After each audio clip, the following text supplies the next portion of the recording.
Welcome to your new favorite bookish podcast, Fully Booked and Caffeinated. I'm Kelsey, And I'm Heather. and today we will be discussing We Have Always Lived in the Castle by Shirley Jackson. As usual, let's talk about our fuel for this discussion. Heather, are you drinking caffeine this evening? No, but I will tell you about the 2 coffee drinks that I had today, this morning. I not only went to Dunkin', I also went to Starbucks. Amazing. I got my blueberry cobbler at Dunkin', of course, and then predictably at Starbucks, I got a white chocolate mocha. I am very excited. Gosh. I can't wait for their holiday drinks. A couple more weeks. They come out around Thanksgiving. But now I'm just drinking some flavored water because I drank so much coffee that now I need to hydrate myself. Yeah, you do. I'm definitely excited for their holiday flavors and just for like a good old chai. Like I can't drink a delicious chai latte until it's chilly outside. So I'm excited for that. I have been having quite the evening. So I just made myself a coffee at 7:30 p.m. I got a little vanilla Nespresso coffee pod and I used some of Eric's coffee creamer. He got the Grinch frosted sugar cookie Ooh, coffee creamer. how is that? It's really good. It's very, very sweet because it's the International Delight brand, Yeah. but it's really good. The sugar cookie Starbucks drink is my new favorite one. So That I one should is get that good. creamer because I would love it because I love the sugar cookie latte at Starbucks. It was always the caramel brulee latte that I went for, but then like they came out with the sugar cookie and now that's my favorite one. So delicious. Anyway, cheers. Cheers. All right, so let's talk a little bit about Shirley Jackson. She composed 6 novels, 2 memoirs, and more than 200 short stories in her Wow. 20-year-long career. She's best known for her dystopian short story, The Lottery, which came out in 1948. It is written with the suggestion that there's this deeply unsettling underside to small town America. It was published in The New Yorker and it received the biggest reaction that any story published in The New Yorker ever had. Like up until that time, they got hundreds and hundreds of letters pouring in, like reactions to the story, some good, some bad, but it was just that's when people really started to know her name because it got such a big reaction. But other than that, she was very private. She didn't like being interviewed. She didn't promote her own work.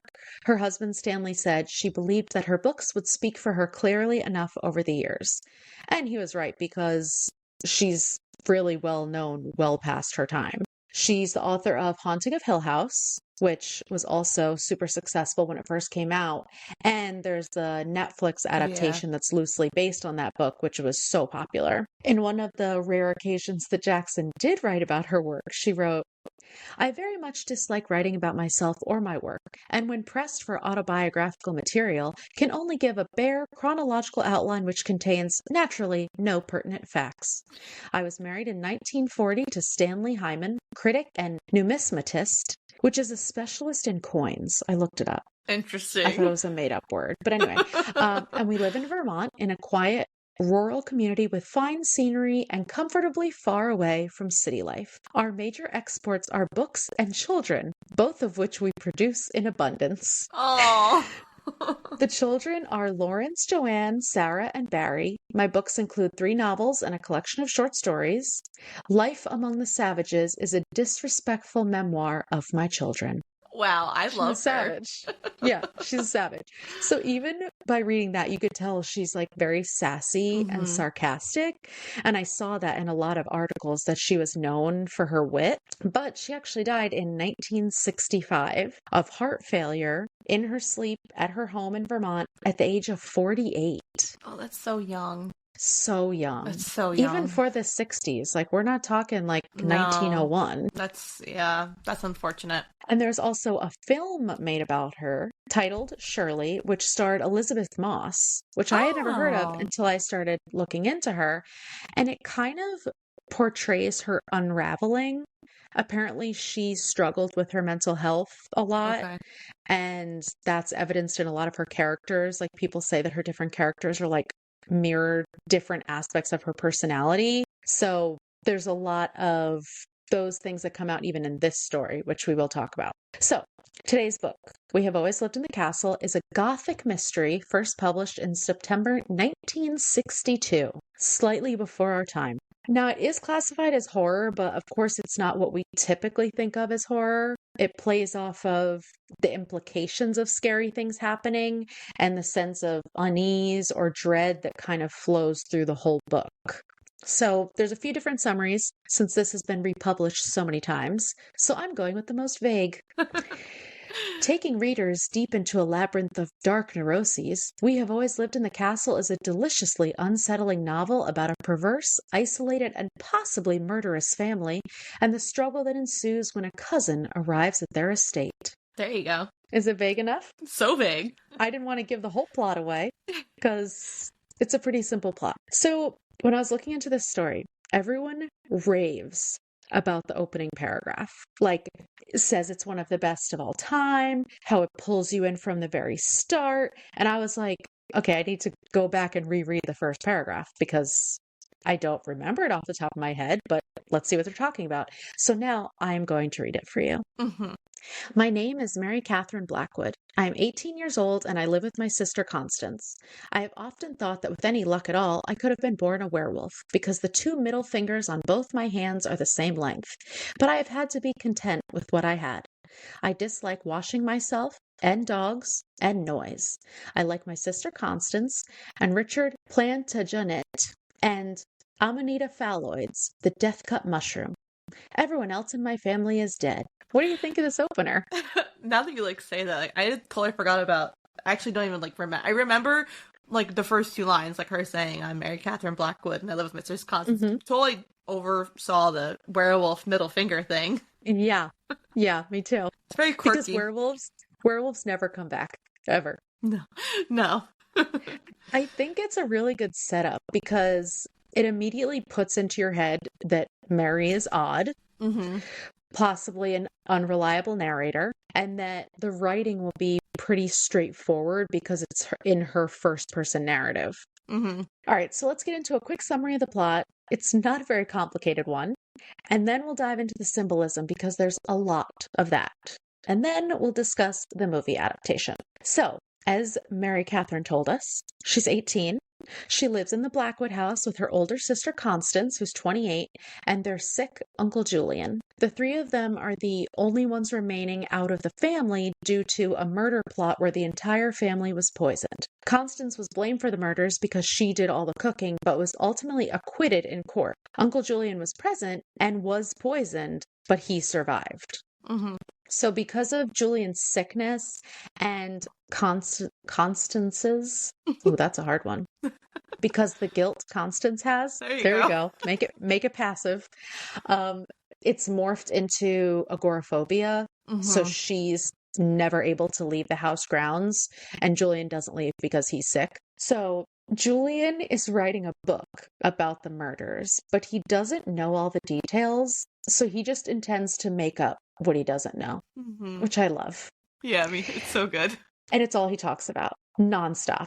All he talks about is his book. He's like, should I start chapter 44 today? And then he'll just randomly look at Constance and be like, it did happen, right? And she has to be like, yes, Uncle Julian, it happened. So one of my favorite parts is when two of the townspeople come to tea at the Blackwood house, and Julian explains the backstory of the poisoning. So here we go. Mrs. Wright says, first, she, referring to Constance, bought the arsenic. To kill rats, Constance said to the teapot, and then turned and smiled at me. To kill rats, Uncle Julian said. Mrs. Wright again. She cooked the dinner. She set the table. It was Constance who saw them dying around her like flies, I do beg your pardon, and never called the doctor until it was too late. She washed the sugar bowl. There was a spider in it, Constance said. Mrs. Wright. She told the police those people deserved to die. Julian answers, she was excited, madam. Perhaps the remark was misconstrued. My niece is not hard-hearted. Besides, she thought at the time that I was among them, and although I deserve to die, we all do we not? I hardly think that my niece is the one to point it out. And then Mrs. Wright says, she told the police it was all her fault. Now there, Uncle Julian said, I think she has made a mistake. It was certainly true that she thought at first that her cooking had caused all this, but in taking full blame, I think that she was overeager. I would have advised her against any such attitude had I been consulted. It smacks of self-pity. But the unanswered question is why? I love this because it's the only explanation we get of what actually happened that day of the poisoning. Like, we never get an actual facts, this is what happened. Mm-hmm. And it's in a conversation between Julian, who, like we said, doesn't fully remember, and a townsperson who's going solely off the rumors. Yeah. So you don't know if it's 100% the truth. No, so it's I kind agree. of got that aspect of like, wait, do we even believe this? The writing style, too, is very much reminds me of Agatha Christie as well, because was not that it's like old timey, but just the way that the writing style was. And it's almost like kind of got like that satire feel to it, because it's like it's such a depressing conversation, but Mrs. Wright is like chomping at the bit to get all the details. And Julian and Constance, the way that they're describing everything, it's not even, there's no depressive feel to it at all. It's like an upbeat conversation. And meanwhile, Mary is like taunting Mrs. Wright, like saying, oh, why didn't you eat your rum cake or whatever she made? Like, why are you afraid to eat something that my sister made? But she doesn't say it out loud. She just says like, oh, you haven't even touched your tea. And like, she's clearly taunting her. So I agree. It does have this kind of like sarcastic, witty feel, even coming from Mary's point of view. Yeah. So Mary Catherine goes to the village 2 days per week to get groceries because she's the only one who can leave the house. And we see the dynamic between the townspeople and the Blackwoods. Some are terrified of her. They are quiet as soon as she walks in the room.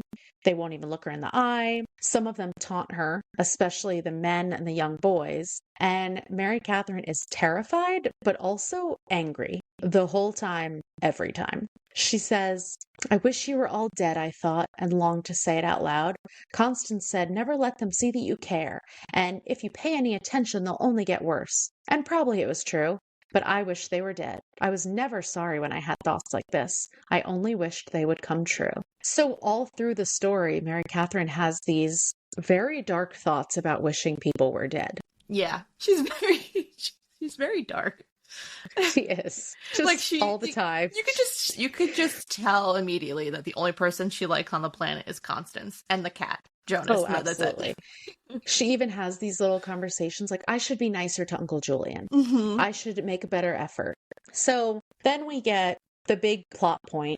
Cousin Charles shows up out of the blue, and Constance immediately lets him in and invites him to visit as long as he wants, which is interesting because she's terrified when the townspeople come anywhere near the house, but because he's family, she accepts him right away. And I think it shows us that while Mary is completely happy with just the three of them, well, just the two of them plus Uncle Julian, maybe Constance is a little bit lonelier than she lets on. And maybe she's not as happy with this little existence as Mary is. Yeah, I can see that too, because especially like in the beginning of the book where she's explains to, Mary Catherine, she's like, oh, I walked a little bit further on the property today. She's like, maybe next time you go shopping, I'll go with you. So it's like, you can kind of get the vibe that she's almost ready to go back out into the world. Yeah, like that she wishes she could. And it's more society and the environment stopping her and not necessarily her. So Charles, he clearly wants to change the dynamic of the house. He comes in and just immediately starts running shit. He discourages Julian from talking about his book and makes comments about how he can't feed himself and how he's such a disgrace and all this stuff and how he shouldn't be talking about the murders because it makes Constance sad and blah, blah, blah, blah, blah. And Julian is like, Charles, you talk too fucking much. Can you shut your yap hole? which I loved. Yeah. He tells Constance not to wait on Julian so much or to do everything everyone asks of her. And he provokes Mary because she clearly doesn't like him. Yeah. He starts wearing their father's clothes, jewelry, scarves, and complaining about how they waste money by keeping valuable things in the house. So Charles starts to make Constance doubt their little life that they live. She starts making little comments like Julian should be in a hospital where people can take care of him, and Mary should be a normal girl, not wandering through the woods all day. And he also makes a lot of comments about the massive amount of money that the girls keep locked in a safe in the house. Yeah. So we as the audience are able to see what his true intentions are. But because the girls are somewhat sheltered and naive, they don't see his obsession with the money. No, absolutely not. And they're just like, what is the big deal? Like, we just have money. It's like duh. second nature to them. It's not like it's weird at all. Yeah, exactly. Because the Blackwoods have always had a fortune. Mm-hmm. So Constance and Charles are preparing to have a talk with Mary and Julian. And it's heavily implied that they plan to marry and leave the house. They're cousins. Yeah. I was not They're cousins. I was not a fan of like this, and it's obviously Charles taking advantage of Constance because he's greedy and just wants the money. But it's like weird because they're related. And yeah, it's icky. Yeah. Don't love it. Don't love it. Ick factor, and also, hardcore. It's just the way that she's so easily influenced. Oh, yeah. Is just so obvious that he's taking advantage of her, and that he could literally tell her anything and she'll believe it because she doesn't know any better. Yeah, she like completely changes once he comes to the house. Like, and she's blaming herself for everything that happened, blaming herself that she let this go on for so long, like Julian not being in a hospital, Mary Catherine being her weird little self. She really blames herself for all that. Yeah, definitely. So Mary sees Charles kind of for what he is, but she senses him taking over. And so she starts a fire in the house by knocking his lit pipe into the wastebasket. And this is where things become truly unhinged. The firemen from the town come and they're putting the fire out. And the villagers are all there. First of all, let's just remember to a time back before there was TV. And if there was a fire, you had to go and watch it because there was nothing else to do. So people are screaming for them to just let the fire burn because they want the Blackwoods to burn. They want everyone in the house to burn. They said this house should have burned down years ago. And the firemen are like, it's a fire. We have to put it out. We're firemen? Duh. It's our job. But then after they put the fire out and do their jobs, they're like, oh, wait, we're also part of this angry mob. So the chief throws a rock through the window and people of the village start ransacking the house, breaking everything, destroying everything, breaking the windows, throwing furniture out the windows, screaming that the house should be destroyed along with everyone who lives in it. Sorry, what? It was dark. It is mob mentality. Like, it's scary. And Mary and Constance obviously go and hide. And they're chanting the little rhyme, which has been going... It's been going on throughout the book. Like, when Mary goes to town, they'll kind of chase her down the street and chant it. But it's, Mary Cat, said Connie, would you like a cup of tea? Oh, no, said Mary Cat, you'll poison me. Mary Cat, said Connie, would you like to go to sleep? Down in the boneyard, 10 feet deep. I love a creepy little rhyme. I think they could have done a little better with this one, but I love a creepy little rhyme. So while the fire is going on and the mob is taking over, Uncle Julian dies seemingly of a heart attack. He already was in really bad health, and he went back to get his papers, his notes for his book. So he died during all the commotion. So once everyone clears out and the house is half burned down, completely ransacked, the girls just clean the kitchen and the front hall, and they decide that this is their new life. They board up the windows. They never speak to anyone from the village, but after a while, the villagers feel guilty for literally destroying these people's house. And every day they start bringing baked goods and food and leaving it at the doorstep in apology for the things they ruined during the fire mob. My favorite is when the one guy, he's like, I brought a chicken. I'm sorry I broke one of your chairs. Yeah. And I'm like, what? So after the angry mob, Mary says to Constance, I'm going to put death in all their food and watch them die. Constance stirred and the leaves rustled. The way you did before, she asked. It had never been spoken of between us, not once in 6 years. Yes, I said after a minute, the way I did before. There's the mystery. All along, it's been alluded to that Mary isn't supposed to help cook.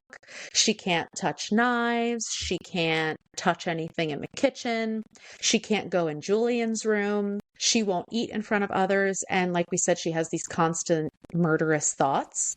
And we find out that she is the one who poisoned and killed her whole family. Yes. Did you see that coming? Kind of, I think. Just because it was obviously not Constance. Yeah. And this little weird girl running around in the book, I assume she had something to do with it. And the fact that she wasn't there at dinner when everyone got poisoned. Yeah, that's why it's like the part where they're talking about how it was arsenic in the sugar. If they had left that part out and kind of left it to your imagination of, because there's other parts where they say that, you know, Constance is always cooking and there are things in the garden that could kill people, things that are poisonous, like mushrooms and stuff like that. It's like it really could have been an accident. Yeah. So you know that Mary's kind of weird and she has these dark thoughts, but you don't necessarily know that even if it was her, if it was fully on purpose or if she was meaning to kill her family or just hurt them, you know what I mean? So that's basically the whole book. That's the whole plot. Pretty straightforward. But once you start digging into it, there's so much symbolism and deeper meaning behind everything that the author writes. So first, Mary's youthfulness. You cannot convince me that she is 18 years old. Oh, no, absolutely not. And if she is 18, she's kind of like stunted. Yes. It's kind of like she stopped aging when the tragedy happened. Yeah. But she also, since then, so she was 12 at that time, she's had no exposure to other people her age besides going to the village and having them chase her down the street and taunt her. And Constance also treats her like much younger. Yeah, like a child. And then we also have Mary's superstitions and her sense of impending doom. So Mary likes to do little rituals in order to protect their little family and their house. She buries things. She nails a book to a tree. And then there's little signs that start to show that her rituals aren't working. So when Charles arrives, her book is no longer nailed to the tree. And she knows something is off about him and she wants things to go back to normal. So she's trying to figure out stronger rituals that might drive him away and keep him away. And basically, she just keeps convincing herself that if she can come up with the right protection, that he'll leave and everything will go back to normal. There's also Mary's freedom, which comes up because when Charles comes, he says, you know, you shouldn't let Mary Catherine run around like that. And she's a girl. She should be brushing her hair and washing herself for dinner and blah, blah, blah. But Constance will not scold or discipline Mary. The last time that Mary was punished is the night that she poisoned her family because she was sent to her bed without dinner. So that's why she wasn't at the dinner table. And she purposely spared Constance. So I kind of wondered, is it just because of this close relationship that they have? Or is Constance in some ways scared of Mary? It could go either way. I think you can get the vibes from both scenarios. Because I think she definitely loves and cares for Mary a lot. Otherwise, I would assume she's not going to live there anymore. Yeah. I know, but I do think she kind of, I don't know, because also Mary is so protective of Constance. Like there's kind of like a role reversal with that, where it feels like Mary's taking care of Constance more than Constance is taking care of Mary. Because she's very much worried about her. Like when Mrs. Clark shows up with Mrs. Wright, she wasn't supposed to bring anybody, and she runs to tell Constance. She's like, "Are you afraid? You know, like, do you want me to get rid of them?" Like, she's very much overprotective of Constance. She's the only reason that they're still surviving. She's going to the village, even though it's hard for her. I don't think that Constance is like outright scared of Mary, but I think there's always that underlying, just like if she does discipline her or punish her, that Mary could lash out. Retaliate, and yeah, hurt her. So when we talked about the night of the murders, she was sent to bed without dinner. But when she sits in her little creek cave and she's imagining her family praising her and calling her the best child and their favorite and promising to never punish her, it's definitely indicative of the life she wishes she had. But once again, it shows her immaturity. Like, this is an 18-year-old girl. Yeah, no, you really don't believe. I like don't even feel like she's 18. Like, you're right. Like, as I think back on when I read it, I didn't really imagine her as like this mature young adult. It was more like immaturity and just not fully there. Yeah. Just even in the simple things of like, Constance may have my lunch now, and Constance will make her like a peanut butter and jelly sandwich, and then she runs through the woods and goes and eats it in her little cave that she made. And has conversations with her cat. Yes, the cat is a main character. Yeah, the cat talks to her, apparently. We don't ever know what the cat is saying, but the cat talks to her. And the cat is 100% a part of the superstitions and all of that. So there's also a lot of complex relationship dynamics. There's the relationship between the villagers and the Blackwoods, which we see, I mean, obviously in the angry mob, but even before that, the way they act towards Mary when she goes to the town. So they hated the Blackwoods before the murders because of their wealth and because the Blackwoods were kind of haughty and like acted like they were better than everyone else. Yeah. They had all this land and they built this big fence around it so that people couldn't use their land as a shortcut to get to the other side of town. It was very dramatic. But then they hate them even more after the murders because they hate that Constance got away with murder with no consequences, because obviously everyone thinks that Constance is guilty. Yeah. Then we have the relationship between Constance and Uncle Julian. So Constance takes care of him and encourages his ramblings about the poisoning, even though it probably isn't easy for her to relive that day after day after day. Her entire family dying. I agree with that. Like, she's very much, when she's talking to Uncle Julian, when he asks her questions, like, did your father have a cigar in the morning? Like, I don't know. And she's very much quick to say yes, and there's no disdain or annoyance in her. It doesn't seem like there's any disdain or annoyance. Patient. Yeah, and she's like, yes, like, and he did. And, like, she's very much willing to relive that day over and over again for her uncle. Yeah, her patience is insane. And also just the fact that she focuses so much on his health and his well-being while she's kind of losing herself. Well, not kind of. She is losing herself. Yeah, 100%. Until Charles shows up and then she's like, oh, cousin. Ew. Anyway. So then there's obviously, we've talked about it a little bit, but the relationship between Mary and Constance. Mary selfishly wants Constance all to herself. I mean, that's evidenced by the poisoning first, then by her weird relationship with Uncle Julian. They're not close at all.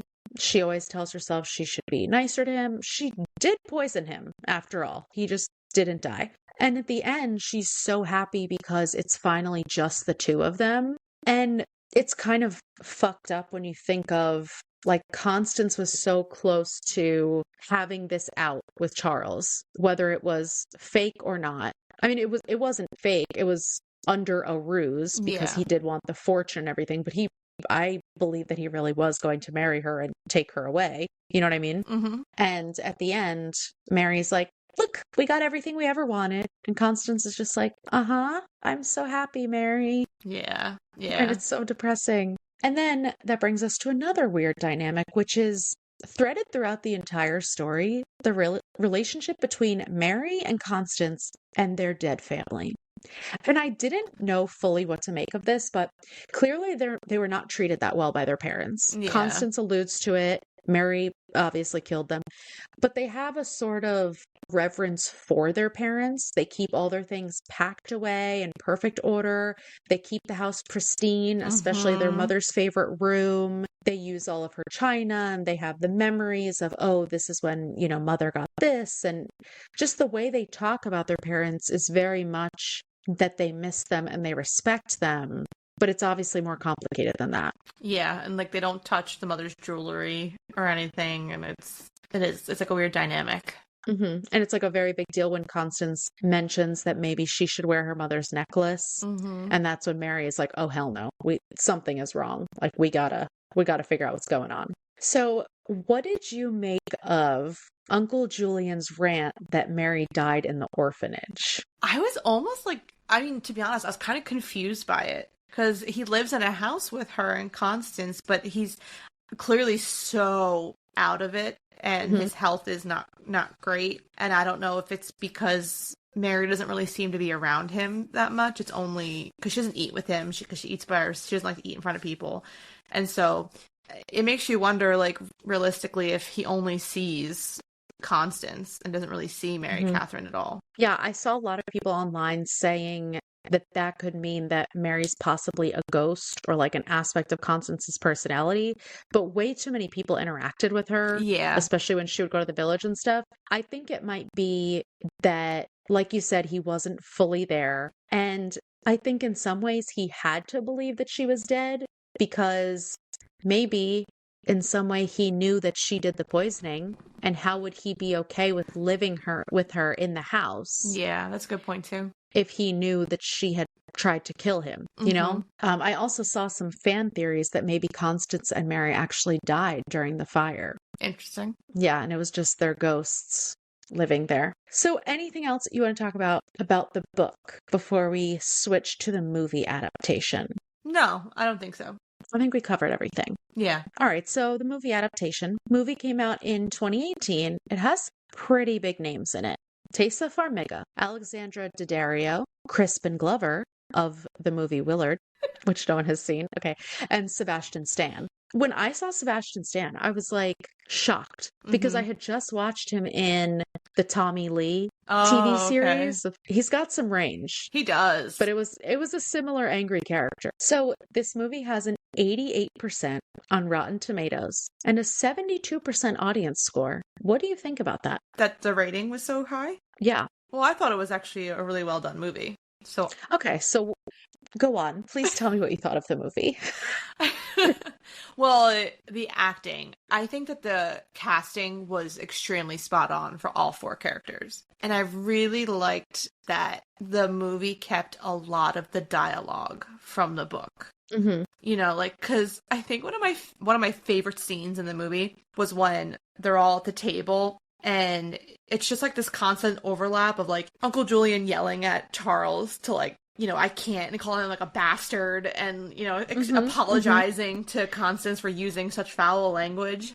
And then Constance is just being so sweet and in the background, and Charles looks like he's going to have a mental fucking breakdown because he's dealing with this crazy psychotic family. And then Mary starts talking about the deadly mushrooms. And it was like that was probably one of my favorite scenes of the entire movie because it was so, I remember reading it and then seeing it on film. It was just perfection. Yeah, I agree. I think the casting was perfect, and they really did embody all of these very quirky characteristics. They did. Like all of them. I know. Like, Constance, Uncle Julian, and Mary. They took on like the roles, like, because even like Thais's adaptation of Mary Cat, I was like, yeah, that was the way she would walk, the way that she would she had little darty eyes because she never trusted anyone. And Constance is like a Pleasantville Stepford wife with just these like wide eyes, like can't believe what's going on. And Julian is just so funny. Like he's like, if you're not going to shut your mouth, you're going to have to leave. I mean, I can't take this, Charles. I have to ask you to shut the hell up. Like, it's just so funny. So I agree. I love the casting. I just thought that the movie was boring. I could understand that. If I hadn't read the book, I think I would have hated the movie because I don't think I would have had any idea what's going on. Actually, I completely agree with that. If I didn't have any concept of what the movie actually was, I don't think I would have liked it either because it was weird. And I think you definitely had to either read the book or know what the book was about, or at least know the plot points of the book going into it. Yeah. But it was interesting that they changed the ending with Charles. Yeah, definitely. So that's the biggest difference in the I would movie say. is Yeah. Charles's death. So in the book, he makes one attempt after the fire to reach out, but then he just kind of abandons them. And in the movie, throughout the whole movie, he's a much more violent Oh, character yeah. in general. So after the fire, he breaks into the house and he's attacking Constance, and Mary just busts his head with a snow globe and they full on bury his body. Yeah. So Mary is just upping her death count. Yeah, that was like that was the most shocking part for me, like, was that they Yeah. steered so far off course with that, because that wasn't even. I kind of liked it Yeah. because, first of all, he deserved it. And second of all, it obviously reads so much better for a movie to have something dramatic happen like that. What I also liked is that we got a lot more of Constance having her own personality. Yeah. Because in the book, you only see Constance through Mary's viewpoint. POV, yeah.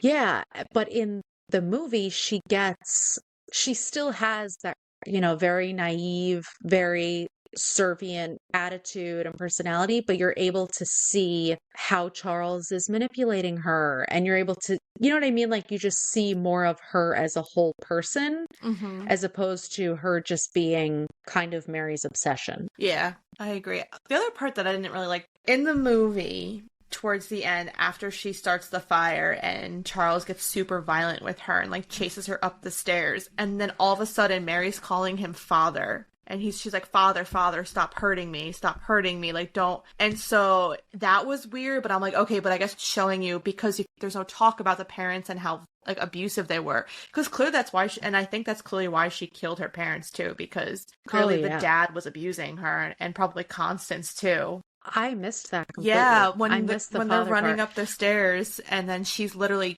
calling Charles father, like, father, stop, father, stop. They say that he looks so much like father. And there's, in the movie, Constance says, like, that father didn't treat me well, or something like that. So that's a really good catch. I missed that, but that makes a lot of sense. Because that was the only other thing that was different, because in the book, he doesn't chase her up the stairs at all. He smells the fire, and then he runs out, and he was like, this is why you need a phone, blah, blah, blah, and he runs into town to get help. Whereas in the movie, he has a violent outburst, and then discovers the fire, and then is like, I'm gonna go get help. The other big difference is that Mary Catherine is a lot more witchy in the movie.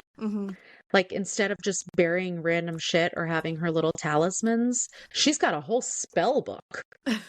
Yeah. She's like, what spell can I conjure so that Charles will leave our life?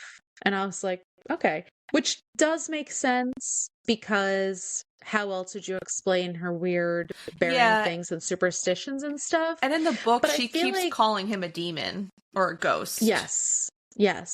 But I feel like it takes away from her quirkiness a little bit. Like, it gives a reason to her quirkiness, when really in the book there wasn't a reason. You know what I mean? I actually almost kind of wish that they showed her like talking to the cat, like actually having like those weird conversations with the cat. The cat is a main character in the book, barely in the movie. They didn't even need him in the movie at all. I know. It was like unfortunate.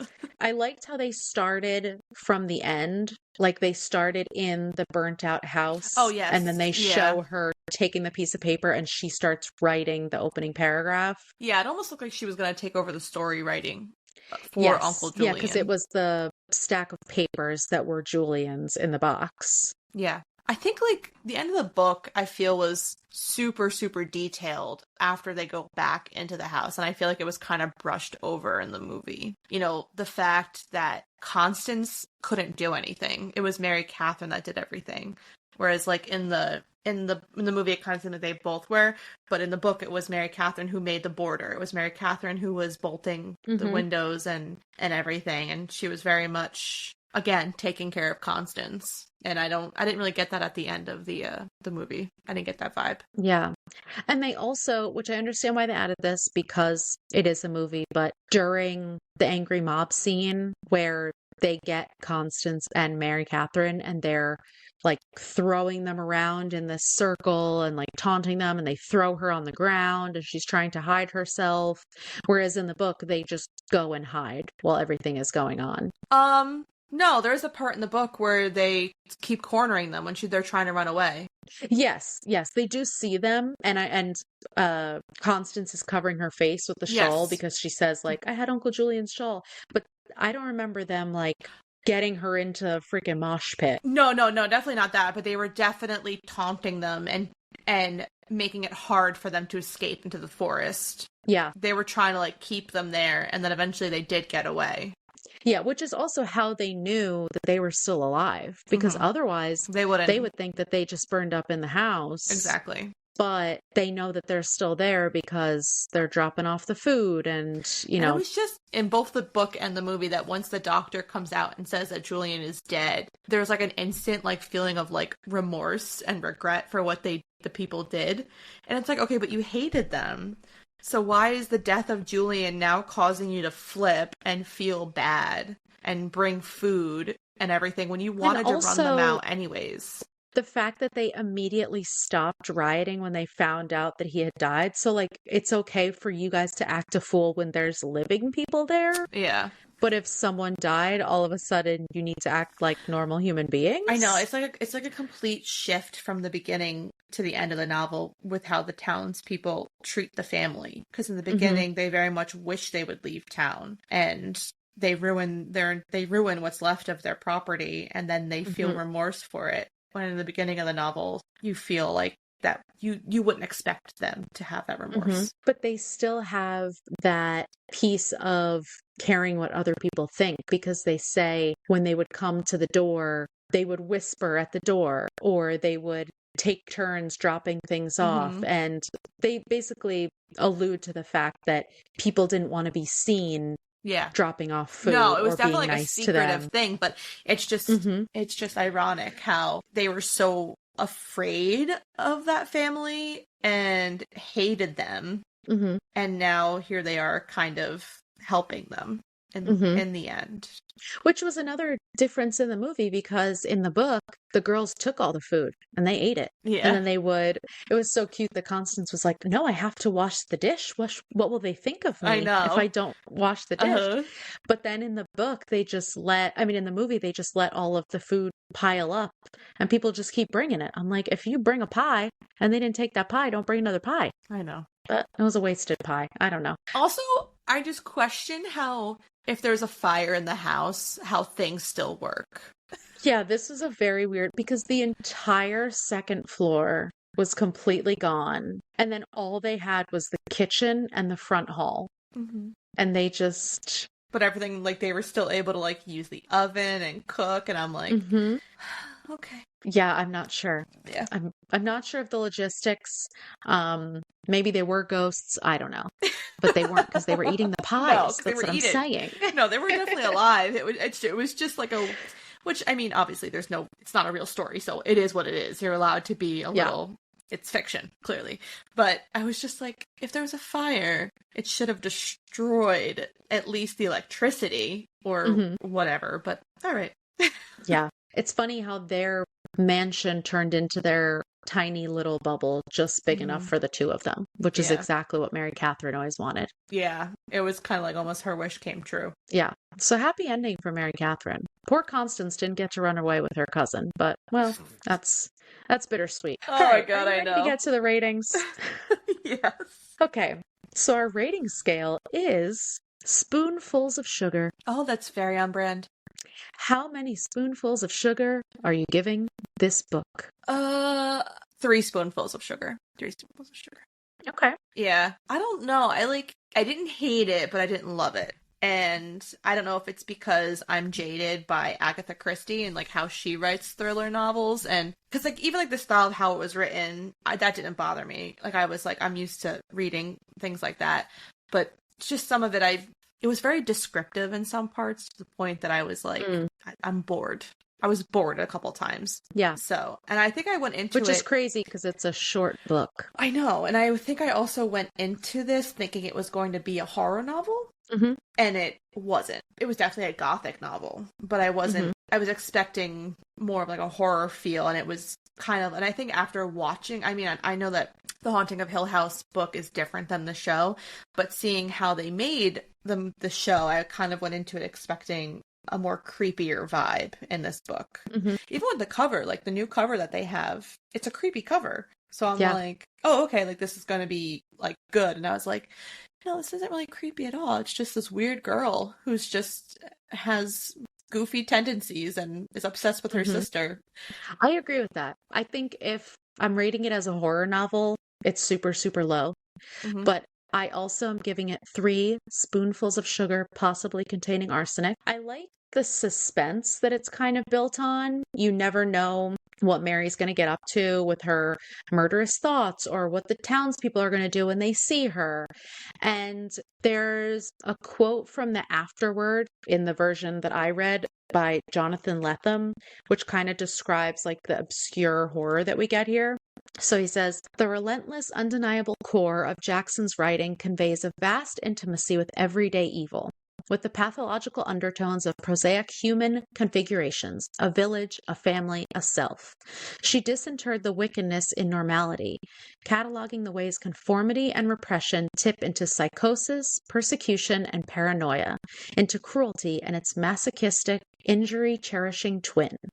So it's all about this like everyday normal that can just keep snowballing and festering and turning into that kind of horror. I get that this is what old school horror is about, as opposed to gore and a crazed serial killer running around with a knife. And we as a society are so overexposed to everything that in order to be scared or entertained, I feel like everything has to be over the top, and this is much more subtle. That being said, I personally enjoy present day horror. I love slashers. I love gore. I love all of it. So this isn't my favorite kind of horror book, but I definitely see how it could have been a masterpiece in its time. Yeah, I agree with that too. And it's not even necessary that I was looking for like gore or like that. I think I was expecting more like that unsettling, like spirits, like a spiritual thing. Like I was expecting like someone to go into a room and they feel like an unknowing, like a dread, and it wasn't any of that at all. It was just, it was just quirky. It was a quirky book. Through and through, it was quirky. Yeah, I agree with that. I wouldn't categorize it as horror. I definitely get the mystery part, obviously, and like you said, the gothic part. I am happy that we read it because it's a classic. And I never would have read it otherwise, so. Exactly. And it's a short read. It was very quick. I know. Like we said, the plot was very easy to discuss. Yeah, easy to get through. So, yeah, I definitely want to read The Haunting of Hill House. I did. What I gathered from like researching this is that it does have a lot more of what you're talking about, that kind of supernatural-ish spirit stuff, but it also is a lot of like implied horror and a lot of like reading between the lines. So it's kind of more obscure. So I definitely want to read that. And I mean, her writing is very easy to read also. Yeah, I agree with that. And I think like her dialogue is great. Her which explains when you said earlier she was considered witty. I can see that in her writing, because the dialogue was some of my favorite parts. Like honestly, anytime that there was talking going on from any 4 of the characters, I really liked it, because I especially liked how like she was clearly so like Mary was so almost like a recluse and only felt comfortable talking to Constance. Like clearly Constance and Jonas are the only people she talked to. I don't think she ever talked to Uncle Julian. And so when Charles is like asking her stuff and she can't give answers, but she'll start spewing facts. Like it's like her nervous habit. And so it was just, it was the characters, the 4 characters were very interesting. The 4 main characters. And then in a way, Mary's also emboldened by Constance because of the little comments that she makes to Mrs. Wright. And she stays out of their way and she's like, I have to go get some milk. I have to go to the kitchen. But whenever she is there, she'll make like a little quick-witted comment that you wouldn't expect from her. So I agree. I definitely think that the author does put herself into her books. Yeah. And you can see that, which is cool. Yeah, it is. Absolutely. Anything else you want to add? No, we covered it all. I think we did. All right, that's all we have for you today. If you like what you heard, please make sure to follow, subscribe, and rate and review the podcast on whatever platform you're listening on. If you have any book recommendations or questions for us, you can email us at fullybookedcalfpod@gmail.com. Also, be sure to follow us on TikTok and Instagram at fullybookedcalfpod to see our upcoming reads. Thanks for checking us out, and remember, if you need us, we're fully booked. Bye. Bye.